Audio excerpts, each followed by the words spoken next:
رات کے 11 بجے کا وقت تھا۔ سردیوں کا موسم، سڑکوں پر سنسناہٹ۔ ایسے میں ایک جوان لڑکی جس کی عمر کوئی 20 سال کے لگ بھگ ہوگی، اجڑی سی حالت میں خود کو ایک دوپٹے میں لپیٹتے ہوئے ادھر ادھر دیکھے بے دھڑک بھاگے جا رہی تھی، بال بکھرے ہوئے کہ جب ایک تیز روشنی اس کی آنکھوں میں پڑی اور اس کی آنکھیں چندیا سی گئیں۔ کچھ نہ نظر آیا تو ایک بڑی سی گاڑی کے ساتھ اس کی ٹکر ہوئی اور وہ وہیں زمین پر گرتے ہی بے ہوش ہو گئی۔ گاڑی میں سے ایک نوجوان اترا، قد کاٹ کا اونچا لمبا دراز، جس نے اس لڑکی کی حالت اور آس پاس دیکھا۔ کوئی بھی نظر نہیں آیا اور اس وقت اس لڑکی کو سڑک پر اکیلا چھوڑ کر بھی نہیں جانا چاہتا تھا۔ انجان لڑکی کو باہوں میں اٹھائے اپنی گاڑی میں ڈالا اور اپنے گاؤں کی طرف اپنی حویلی پہنچا۔ حویلی میں کسی کو اس بات کی خبر نہیں لگنے دی۔ اسے حویلی کے ایسے حصے میں لے گیا جہاں پر سب لوگوں کا آنا جانا بہت کم تھا۔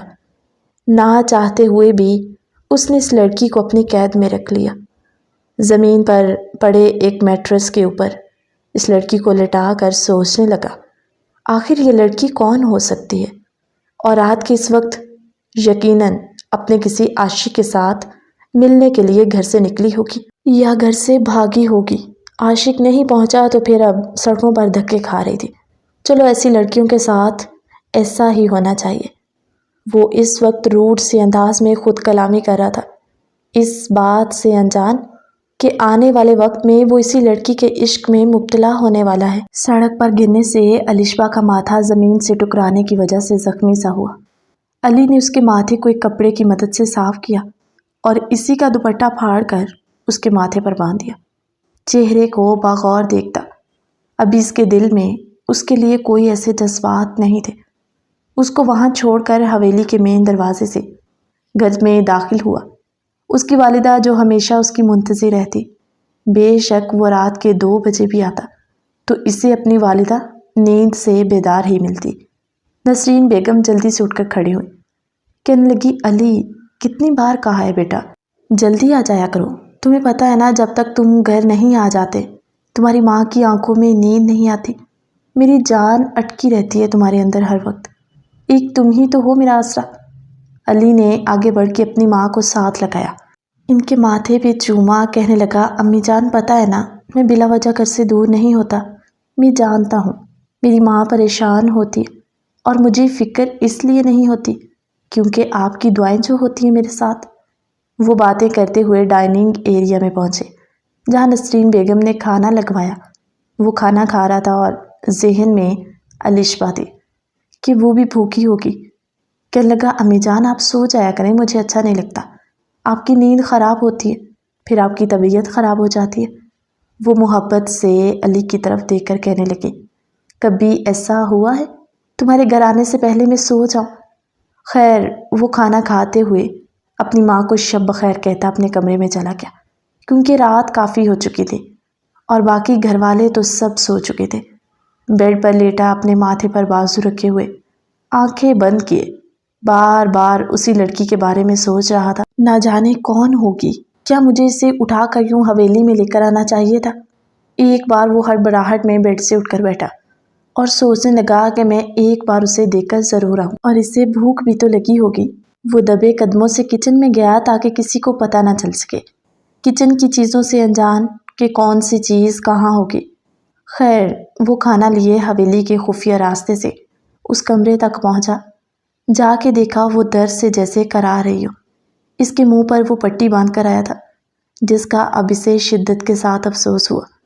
علی بھرپور مردانہ وجاہت کا خوبصورت نوجوان تھا، عمر اس کی ابھی 25 سال تھی، مگر والد کی وفات ہو جانے کے بعد اپنی ماں کا اور اس حویلی کا سہارا تھا۔ اس نے بڑی آہستہ سے کمرے کو جو باہر سے لاک لگایا تھا وہ کھولا۔ دروازہ کھلا تو اس کی آنکھیں کھلی ہوئی دیکھ کر پریشان سا ہوا، اس کے قریب بیٹھا اسے دیکھنے لگا۔ الشبا کی آنکھوں میں خوف چھایا، وہ ارد گرد کا ماحول دیکھ کر خوفزدہ سی وہیں پر لیٹی ہوئی تھی۔ علی نے اس کے منہ پر سے پٹی اتاری، جیسے وہ اونچی آواز میں بولنے لگی تو علی نے اس کے منہ پر ہاتھ رکھ دیا، اس کے دونوں ہاتھوں کو اپنے ایک ہاتھ میں پکڑے، وہ دوسرا ہاتھ اس کے ہونٹوں پر رکھے ہوئے تھا۔ وہ بولنے کی کوشش کر رہی تھی مگر اس کے منہ پر اس کا ہاتھ اتنے زور سے تھا کہ وہ پھڑپھڑانے لگی کہ میرا سانس بند ہو رہا ہے۔ علی نے پہلے سے کہا کہ دیکھو، جو بھی بات کرنی ہے تم دھیمے لہجے میں مجھ سے کرو گی۔ پہلے مجھے یہ بتاؤ کہ تم ہو کون اور رات کے اس وقت سڑک پر کیا کر رہی تھی؟ علی نے اپنا ہاتھ اٹھایا تو الشبا جلدی سے پیچھے کو ہو کر بیٹھی۔ کہنے لگی دور رہو مجھ سے، کون ہو تم؟ میں نہیں جانتی تم کون ہو اور مجھے یہاں پر کیوں لے کر آئے ہو؟ کچھ دیر علی بس خاموشی سے اسے سنتے رہا۔ وہ کہنے لگی میں جو کوئی بھی ہوں، میں جہاں مرضی پھروں، تم ہوتے کون ہو مجھ سے یوں اٹھا کر اپنی قید میں رکھنے والے؟ چھوڑو مجھے، ابھی کے ابھی مجھے یہاں سے باہر نکالو ورنہ میں… وہ اس کی دھمکی سنتے ہوئے اس کے قریب ہوا۔ کہنے لگا ورنہ کیا؟ کہنے لگی میں اپنی جان لے لوں گی۔ علی نے اس کے آگے کھانا رکھا، بولا پہلے یہ کھانا کھا لو پھر بات کرتے۔ اس نے کھانے کو پیچھے کی طرف کیا، کہنے لگی مجھے نہیں کھانا اور مجھے جانے دو۔ کہنے لگا کیوں؟ دکھ ہو رہا ہے؟ رات کے اس وقت تم اپنے گھر والوں کی عزت کا جنازہ نکال کر گھر سے بھاگ رہی تھی اور تمہاری بدقسمتی یہ ہے کہ تمہارا عاشق اس کی بجائے میں وہاں پہنچ گیا اور تمہارا سارا پلان فلاپ ہو گیا، ایسا ہی ہے نا؟ اب کی بار علی کے لہجے میں غصہ تھا۔ وہ اس کے منہ کو پکڑے زور سے دباتے ہوئے بول رہا تھا۔ الشبا سہم سے گئی اور 1 منٹ میں ہی اس کے لہجے میں منت سماجت آ گئی۔ وہ التجائی انداز میں اپنے ہاتھ جوڑے کہنے لگی میں نہیں جانتی آپ کون ہیں، مگر میری آپ سے ایک درخواست ہے، آپ جو کوئی بھی ہیں مجھے چھوڑ دیجئے، مجھے نہیں رہنا یہاں پر۔ علی بولا پہلے کھانا کھاؤ پھر بات ہوگی۔ آزاد ہونے کے لیے جلدی سے الشبا نے بڑے بڑے نوالے منہ میں ڈالے اور جھٹ سے کہنے لگی دیکھو، اب تو میں نے تمہاری بات مان لی نا، اب مجھے چھوڑ دو۔ علی کہنے لگا پہلے تم مجھے یہ بتاؤ کہ تم اس وقت کیا کر رہی تھی، ورنہ میں تمہیں اس طرح رات کے پہر اکیلے نہیں جانے دوں گا۔ بولی دیکھو تمہارا اس سے کیا مطلب؟ میں جو کوئی بھی ہوں، جو مرضی کروں۔ علی کے دل میں دارافتگی سی بڑھنے لگی، جیسے 2 اجنبی جوان ایک دوسرے کے نزدیک ہوں۔ کچھ دیر کے لیے اس کے جذبات بڑھ گئے۔ وہ اس کی کلائی کو تھامے اسے اپنے قریب کر کے کہنے لگا تم جانتی ہو اس وقت تم جہاں پر ہو، یہاں پر کوئی انسان تو کیا کوئی پرندہ بھی پر نہیں مار سکتا۔ اگر میں چاہوں تو تمہیں پوری طرح سے اپنی دسترس میں لے سکتا ہوں۔ اسے دیوار کے ساتھ لگائے، گھٹنوں کے بل اس کے اوپر جھکا۔ کہنے لگی خدا کے لیے نہیں، میں کسی اور سے محبت کرتی ہوں، چھوڑ دو مجھے، میرے وجود کو ناپاک مت کرنا۔ یہ سننا تھا کہ علی رک سا گیا۔ کہنے لگا اچھا، تو جو میں کہہ رہا تھا وہی سچ تھا۔ ظاہر سی بات ہے اس وقت ایک اکیلی لڑکی کا انجان سڑکوں پر کیا کام؟ تو کیا ہوا؟ دھوکہ دیا اس شخص نے تمہیں؟ آیا نہیں وہ؟ الشبا کی آنکھوں سے آنسو بہے۔ وہ نہ چاہتے ہوئے بھی علی کے سامنے کمزور پڑ گئی۔ اس کو ساری حقیقت بتانے لگی۔ کہنے لگی مجھے نہیں پتا آپ کون ہیں، لیکن میں آپ کو یہ بتا دوں کہ میں اس شخص کے لیے گھر سے بھاگ نہیں رہی تھی۔ اس کے دیے ہوئے دھوکے نے میرے ذہنی توازن کو خراب کر دیا۔ میں نے تو سوچا تھا کسی گاڑی کے آگے آؤں گی اور مر جاؤں گی، مجھے نہیں پتا تھا کہ مجھے موت بھی قبول نہیں کرے گی۔ کہنے لگا کیوں؟ تمہارے گھر میں کوئی نہیں ہے تمہیں روکنے والا؟ بولی میں نہیں جانتی ان کی حالت کیا ہوگی، نہ میں کسی کو بتا کر نکلی ہوں۔ علی کہنے لگا تو کیا دھوکہ دیا اس شخص نے تمہیں؟ وہ مزید اس کی بات کو سنتے ہوئے اس میں دلچسپی کا اظہار کر رہا تھا۔ کہنے لگی وہ میری یونیورسٹی میں میرے ساتھ پڑھتا تھا، 3 سالوں سے ہم دونوں کے درمیان محبت کا رشتہ ہے اور میرا خدا جانتا ہے میرے دل میں سچی اور پاک محبت تھی، لیکن میں نہیں جانتی تھی وہ شخص بس وقت گزاری کر رہا ہے میرے ساتھ۔ 2 دن پہلے جب مجھے یہ پتہ چلا کہ وہ تو اپنے بچپن کی منگیتر کے ساتھ شادی کر کے خوشی خوشی ہنی مون پر بھی جا چکا ہے، یہ وہ خبر تھی جس نے مجھے توڑ کر رکھ دیا۔ الشبا نم آنکھوں کے ساتھ درد بھرے لہجے میں علی کو اپنا ہمدرد سمجھتے ہوئے اسے سب کچھ بتانے لگی، مگر وہ نہیں جانتی تھی سامنے بیٹھا ہوا ایک مرد ہے جو اپنے دل میں اس کے لیے کچھ محسوس کر رہا ہے۔ الشبا کے لبوں پر کسی اور کا نام سنتے جس سے علی کو ناگوار سا گزر آتا۔ مزید الشبا کچھ بولتی وہ اس کے اوپر جھکا، کہنے لگا کچھ نہیں جاننا مجھے تمہارے ماضی کے بارے میں، تم جو کوئی بھی ہو آج سے میری قید میں رہو گے، بتاؤ میری قید کو تم ہنس کے قبول کرتی ہو یا پھر زبردستی رکھوں؟ الشبا کے دل میں نفرت سی ابھری، وہ دل میں سوچ چکی تھی کہ یہ مجھے جتنا بھی قید کر لے مگر میں یہاں سے فرار ہو کر ہی رہوں گی۔ علی سے تھوڑا سا پیچھے ہٹا، اس کے منہ پر پٹی کو دوبارہ سے باندھتے ہوئے کہنے لگا، یہ سب کرنا مجبوری ہے میری تاکہ تم یہاں شور نہ مچاؤ، کل تمہارا کھانا لیے دوبارہ یہاں پر آؤں گا، تب تک تم آرام کرو۔ اس کے ہاتھوں کو باندھتے ہوئے وہ بے رحم سا ہوتا وہاں سے اٹھ کر آ گئی۔ الشبا سوچنے لگی، کون ہے یہ بے رحم بھی اور ہمدرد بھی؟ کیا بگاڑا میں نے اس کا؟ کیوں مجھے یہاں پر قید کر کے رکھ لیا ہے؟ رات کے 2:30 بجے تھے جب علی اپنے کمرے میں آیا، اس کے وجود میں جیسے کوئی آگ اسے جلا رہی ہو۔ وہ سوچنے لگا، کچھ ہی لمحات میں ایک لڑکی کیسے میرے دل و دماغ پر حاوی ہو سکتی ہے؟ میں نے کون سا اپنی زندگی میں پہلی بار کسی لڑکی کو دیکھا ہے؟ مگر یہ سب میرے ساتھ کیا ہو رہا ہے؟ علی چاہتا تھا کہ وہ بس اس لڑکی کے قریب رہے، کچھ دن وہ اس کی قید میں رہی۔ آج وہ آفس سے نکلا، آفس میں سارا دن وہ بس الشبا کے بارے میں سوچ رہا تھا اور سوچنے لگا کہ اب میں اسے حویلی میں نہیں بلکہ کہیں اور رکھوں گا تاکہ پھر مجھے اس کے ساتھ اس کے ہاتھ پاؤں نہ باندھنے پڑے۔ مگر جیسے ہی وہ حویلی پہنچا، رات کو سب سو چکے تھے، تو وہ کھانا لیے حویلی کے اس حصے میں پہنچا جہاں الشبا قید تھی۔ اس نے دروازہ کھولا، اس سے حیرت کا ایک جھٹکا لگا۔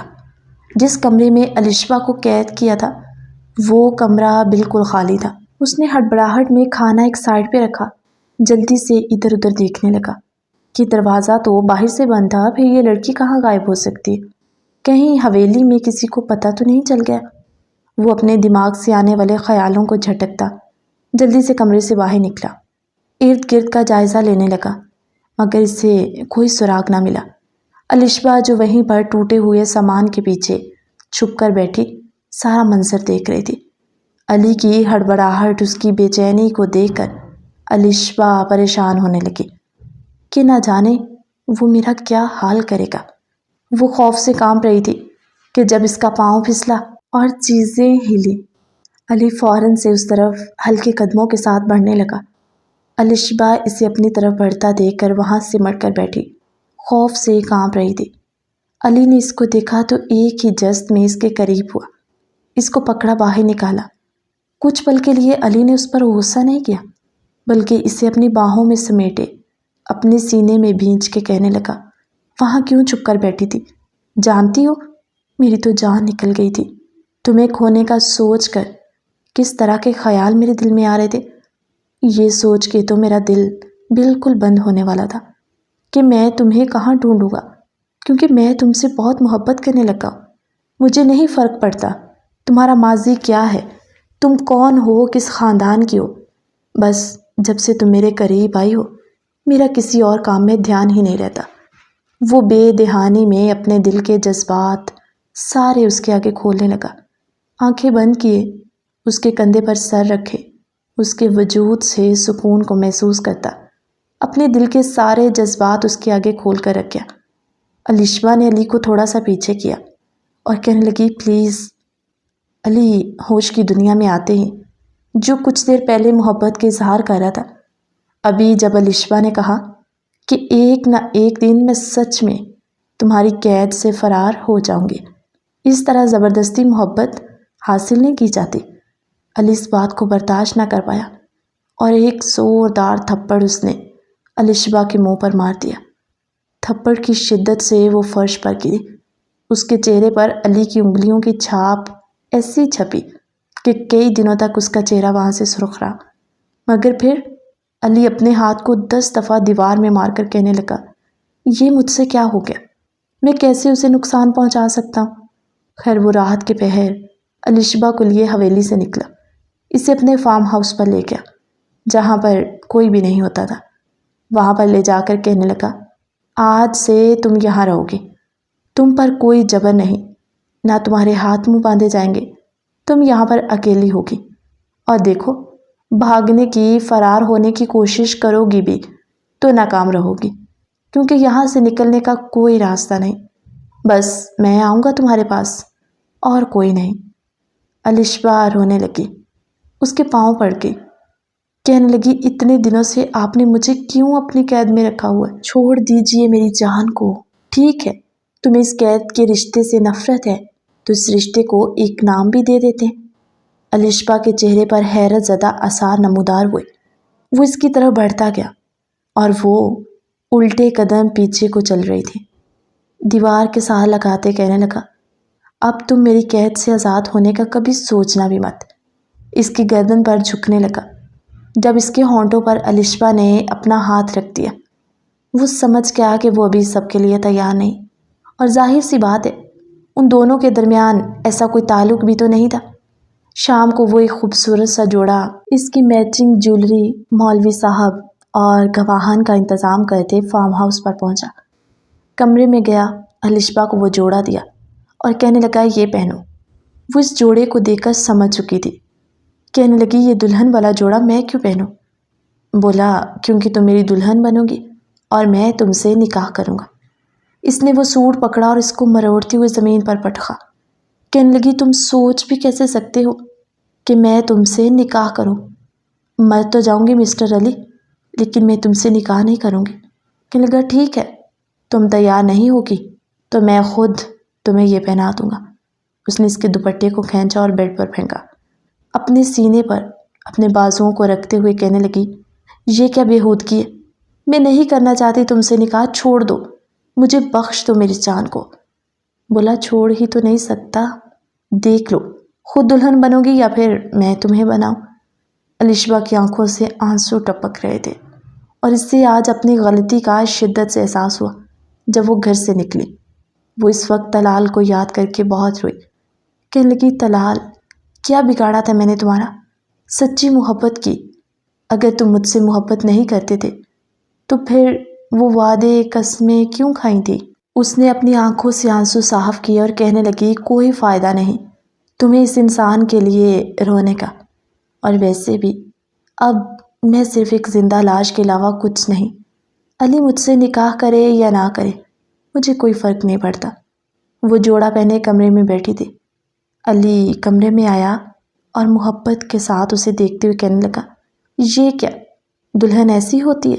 وہ ایک لڑکی کو کہنے لگا آپ اندر آ جائیں اور اس سے بہت اچھا سا تیار کیجیے۔ ایک بیوٹیشین جس نے الشبا کا اچھے سے میک اپ کیا، بالکل اسے خوبصورت طریقے سے دلہن کی طرح سجا دیا۔ کہنے لگی آپ اٹھ کے دیکھ لیجیے اپنا میک اپ کیسا ہوا۔ الشبا نے کوئی جواب نہ دیا۔ تھوڑی دیر میں نکاح کا ایجاب و قبول بھی ہو گیا۔ علی سب لوگوں کو چھوڑتے ہوئے واپس آیا۔ اس نے فارم ہاؤس کے کمرے کو بھی بہت اچھے سے سجایا تھا۔ وہ بالکل سب کچھ بھول بھال کے اس لڑکی کو ہی اپنی ساری زندگی بنا بیٹھا تھا۔ کمرے میں داخل ہوا مگر الشبا کے دل میں کچھ بھی تو نہیں تھا، خالی دل لیے وہ بیڈ پر بیٹھی تھی۔ علی اس کے سامنے بیٹھا کہنے لگا مجھے معاف نہیں کرو گی؟ دیکھو میرا ارادہ تمہارے ساتھ کوئی غلط نہیں تھا۔ اگر میں تمہارے ساتھ کچھ غلط کرنا چاہتا تو پھر میں تمہارے ساتھ نکاح کیوں کرتا؟ تم اتنے دن میری قید میں رہی ہو، کیا میں نے تمہارے ساتھ کسی قسم کی کوئی زبردستی کرنے کی کوشش کی؟ میں نہیں جانتا کہ میں کبھی کسی سے اس طرح محبت کر بیٹھوں گا، اور شاید وہ حادثہ قسمت نے ہمیں ملانے کے لیے ہی کیا تھا، اور ایک شوہر کبھی برداشت نہیں کرتا اس کی بیوی کی زندگی میں کوئی اور ہو۔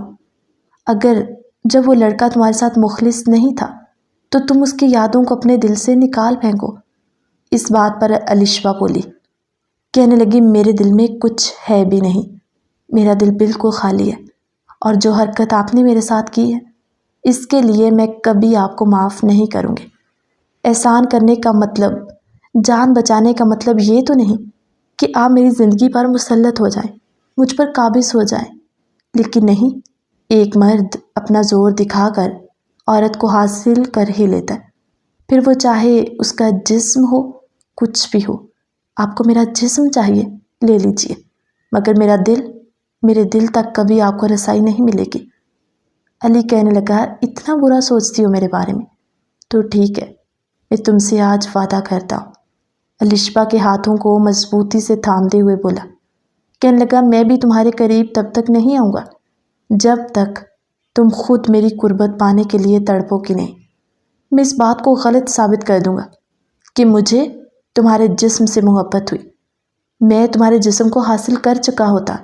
اگر جسم حاصل کرنا ہی میرا مقصد ہوتا تو میں یہ نکاح نہ کرتا، مگر خیر تم نے میرے ہر جذبات کو رون ڈالا اپنی نفرت میں۔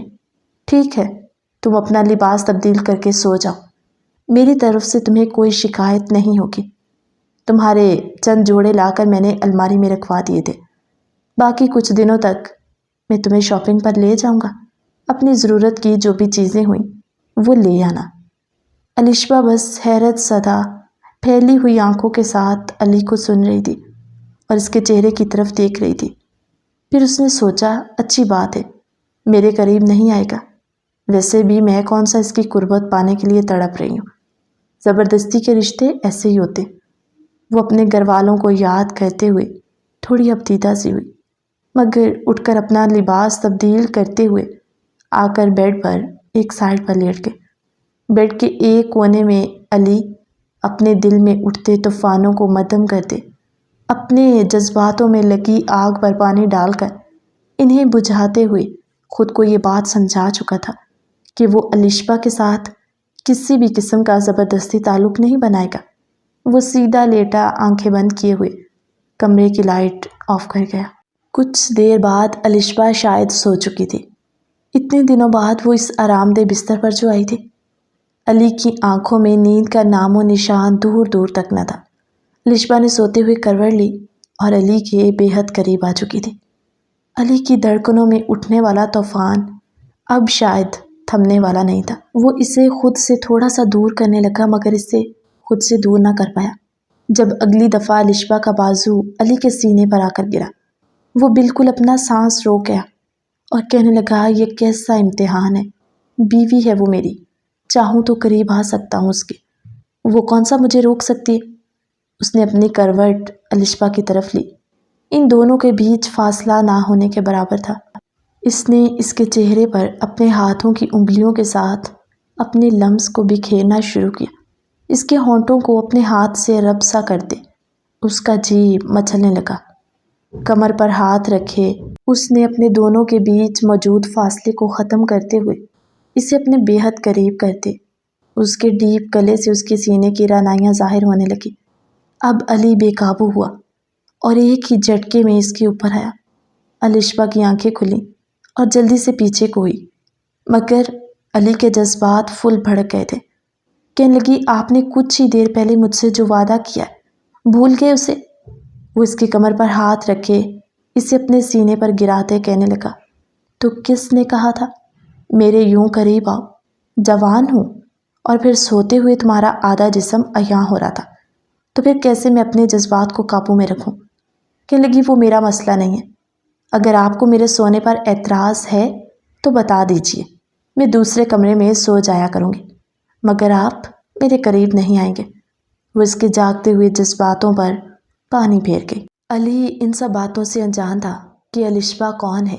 الشبا جو اس کے دشمن کی سب سے بڑے دشمن کی بہن تھی، ایسا شخص جس کے ساتھ علی کا تعلق صرف اور صرف دشمنی کا تھا۔ ابھی جب یہ سب راز کھولنے تھے تو نہ جانے اس کی زندگی میں کون کون سی مصیبتیں آنی تھی۔ دوسری طرف حویلی میں علی کے ساتھ ان کے چچا ابراہیم بھی رہتے تھے، جن کی 2 بیٹیاں تھیں، بڑی روحی اور چھوٹی نمرہ۔ علی کے والد کی زندگی میں ہی علی اور روحی کا رشتہ طے ہوا تھا، مگر علی صرف بڑوں کا فیصلہ سمجھ کر اس پر خاموش رہا، مگر وہ اس ارادے سے بالکل نہیں تھا کہ وہ روحی سے شادی کرے گا۔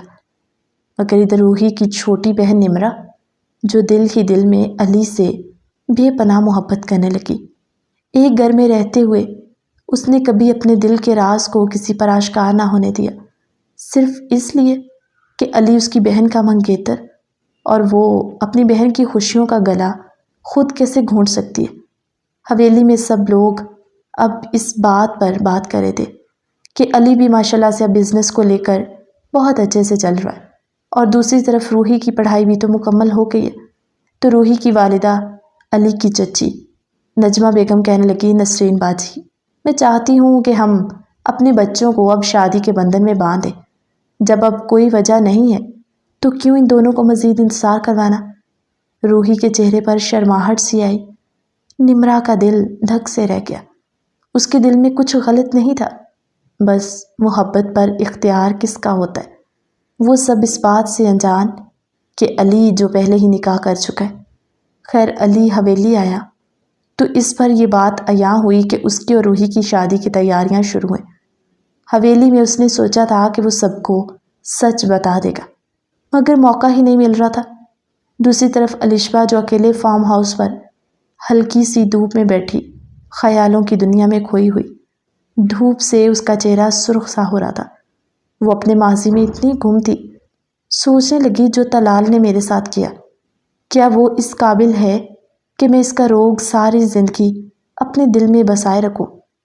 مگر ایک بار وہ مجھے ملا تو پوچھوں گی ضرور کہ اس نے ایسا کیوں کیا، اور یا پھر علی جو میرے لیے انجان تھا مگر اس نے مجھے عزت والا رشتہ دیا۔ آج اتنے دنوں سے اس کی قید میں ہوں مگر اس نے میرے ساتھ کسی قسم کا کوئی تعلق نہیں بنایا، میرے جسم کو چھوا تک نہیں۔